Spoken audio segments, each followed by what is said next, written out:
Baik, kita ke informasi selanjutnya, Ustaz. Ratusan warga distrik Kayuwage, Kabupaten Lanijaya, Papua terdampak cuaca ekstrem. Akibatnya, perkebunan warga rusak hingga gagal panen. Kondisi tersebut berujung pada bencana kelaparan yang telah merenggut 4 korban jiwa.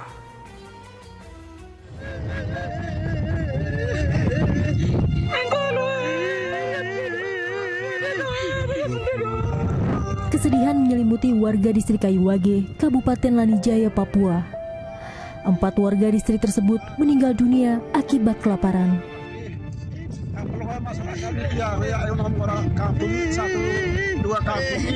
Bencana kelaparan terjadi karena cuaca ekstrim disertai hujan es yang menerjang distrik tersebut hingga mengakibatkan perkebunan mereka rusak dan gagal panen. Kondisi kemarin mereka yang terdampak itu 200 sekian orang, 270 sekian orang. Nah, hari ini bertambah lagi ke 548. Meninggal itu ada, menurut informasi tadi dari Pak Sekban, itu ada 3 orang. Mungkin juga bertambah. Jadi 1 orang itu orang dewasa, 2 orang itu anak-anak. Mungkin juga bertambah hari ini, datanya jadi 4. Pemerintah daerah mengungkapkan sejumlah bantuan telah dikirim ke distrik Kayuwage sejak kasus kelaparan terjadi. Rian Tonai melaporkan dari Kabupaten Lanijaya, Papua.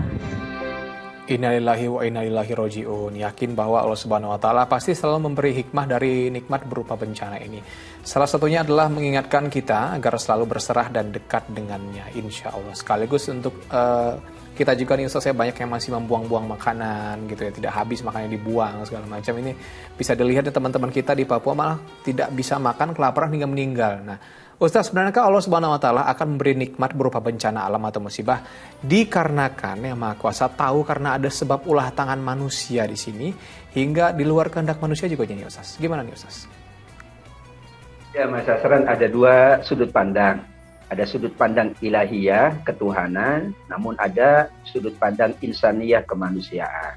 Kalau sudut pandang ilahiyah berarti menunjukkan semua yang terjadi adalah ketetapan Allah. Apapun yang terjadi dalam kehidupan sudah digariskan oleh Allah. Ada cuaca ekstrim, ada kelaparan, ada bencana, ada musibah, itu ketetapan Allah. Kalau dilihat dari sudut pandang ilahiyah, ketuhanan. Tapi ada yang kedua, sudut pandang insaniyah atau ilmiah. Secara ilmu pengetahuan, apa yang terjadi itu adalah karena ada sesuatu yang dijalankan oleh manusia. Manusia kurang menjaga alam. Manusia melakukan penggundulan hutan dan sebagainya, atau manusia tidak mau menjaga alam yang memang sudah sangat sempurna oleh Allah, sebagaimana surat Ar-Rum ayat 41, Toharul fasadu fil barri wal bahri bima kasabat aydinna. Kadang yang terjadi kerusakan di bumi itu di daratan dan di lautan, kata Allah surat Ar-Rum 41, karena ada tangan-tangan manusia yang tidak bertanggung jawab. Kalau itu terjadi karena ulah manusia, maka manusia diminta untuk banyak bertobat kepada Allah. Diminta untuk tidak mengulangi lagi, agar keadaan kehidupan ini jauh lebih baik.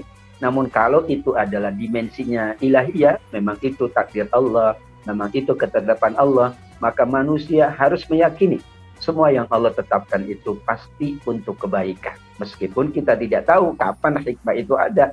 Karena hikmahnya bisa kita dapatkan setelah 1 tahun, setelah beberapa waktu. Namun kita yakin kalau dimensi ilahiyah itu kita kuatkan, maka kita akan selalu meyakini.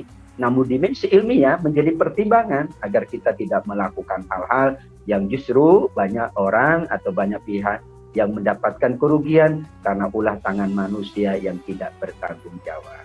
Oke, baik Ustaz, boleh sebut dan jabarkan apa saja hikmah di balik suatu musibah atau bencana dalam hadis atau Al-Quran, Ustaz? Karena beberapa dari kita kan kadang-kadang berpikir, misalnya kemalingan atau ada musibah datang, mungkin kita kurang sedekah atau apa. Padahal sebenarnya kita baik-baik aja gitu, sedekah udah, apa udah, segala macam. Tapi kena bencana juga gitu. Nah, kira-kira bagaimana kita mengambil hikmahnya dari musibah ini, Ustaz? Dan bagaimana penjelasan di Al-Quran, Ustaz? Ya, Mas Asran, hikmah itu kan tujuannya untuk kita jauh lebih baik. Ya. Untuk kita tidak terjadi lagi apa yang terjadi dari keburukan. Misalnya kecurian. Hikmahnya supaya kita tidak kecurian lagi, gitu ya. Kecelakaan. Hikmahnya supaya kita tidak terjadi kecelakaan lagi. Itu namanya hikmah. yu'til hikmata may yasha. Di surat Al-Baqarah diingatkan, semua kehidupan ini kata Allah, Allah ingin memberikan hikmah. Nah, ada beberapa hikmah yang dituturkan oleh para ulama dari bencana atau musibah atau berbagai hal. Yang pertama, untuk mengingatkan adanya Allah. Karena semuanya ditetapkan oleh Allah. Ketika manusia mendapatkan sesuatu yang tidak diinginkan, maka dia diuji, yakin tidak adanya Allah. Kalau dia yakin, oh ini Allah punya kehendak, ini Allah punya kemauan, yakin setelah ini Allah akan ganti dengan yang lebih baik. Berarti untuk menguji apakah kita yakin adanya Allah. Yang kedua, hikmah yang paling agung dari peristiwa apapun, khususnya musibah, adalah kita semakin bergantung kepada Allah dan bersandar. Ternyata kita sudah bersedekah saja, ternyata kita sudah berbuat baik saja, masih tetap ada musibah. Berarti mungkin kita harus tingkatkan lagi kebergantungan kita kepada Allah. Karena kebergantungan kepada Allah itu adalah satu hal yang akan mengurangi resiko dari musibah, akan mengurangi dampak-dampak yang buruk dari musibah. Maka ketergantungan menjadi hikmah agar kita lebih banyak bergantung kepada Allah. Yang ketiga, bahwa hikmah yang paling inti adalah kita ingin mendapatkan yang lebih baik. Kalau sekarang kita mendapatkan keburukan, berarti tinggal kebaikan yang Allah hadirkan. Fa inna ma'al usri yusra. Yakinlah, setelah ada kesulitan, itu ada kemudahan. Sekarang Allah uji dengan kesulitan, berarti kita yakin setelah itu ada kemudahan. Itulah hikmah. Maka ketika manusia itu diberikan ujian sakit misalnya, dia yakin bahwa hikmahnya agar dia lebih sehat di masa yang akan datang. Maka dia menjaga kesehatannya, dia berusaha untuk lebih sehat lagi. Dan manusia yang diuji kerap jauh lebih baik daripada manusia yang tidak diuji. Itulah hikmah paling agung. Manusia ketika diuji dengan sakit, ia jauh lebih sehat.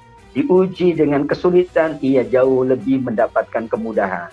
Diuji dengan sakit, ia jauh lebih sehat. Diuji dengan kegagalan, ia jauh lebih sukses. Mudah-mudahan itu menjadi hikmah yang paling agung, karena kita yakin semua itu adalah ketetapan dan takdir Allah.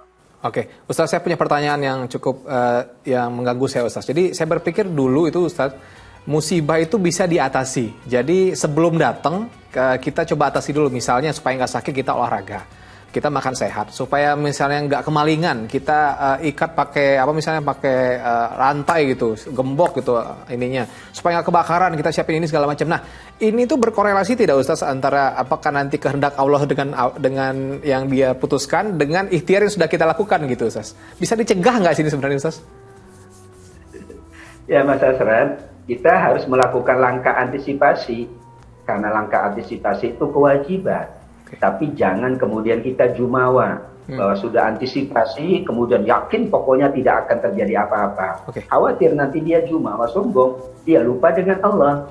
Tapi kewajiban kita ikhtiar, antisipasi supaya tidak begini-begini kan gitu ya. Maka Umar mengatakan, kuncilah dulu, ikatlah untamu, baru kamu tawarkan. Berarti kan antisipasi dulu. Kalau terjadi apapun, maka itu sudah di luar dari kemampuan dan keterbatasan.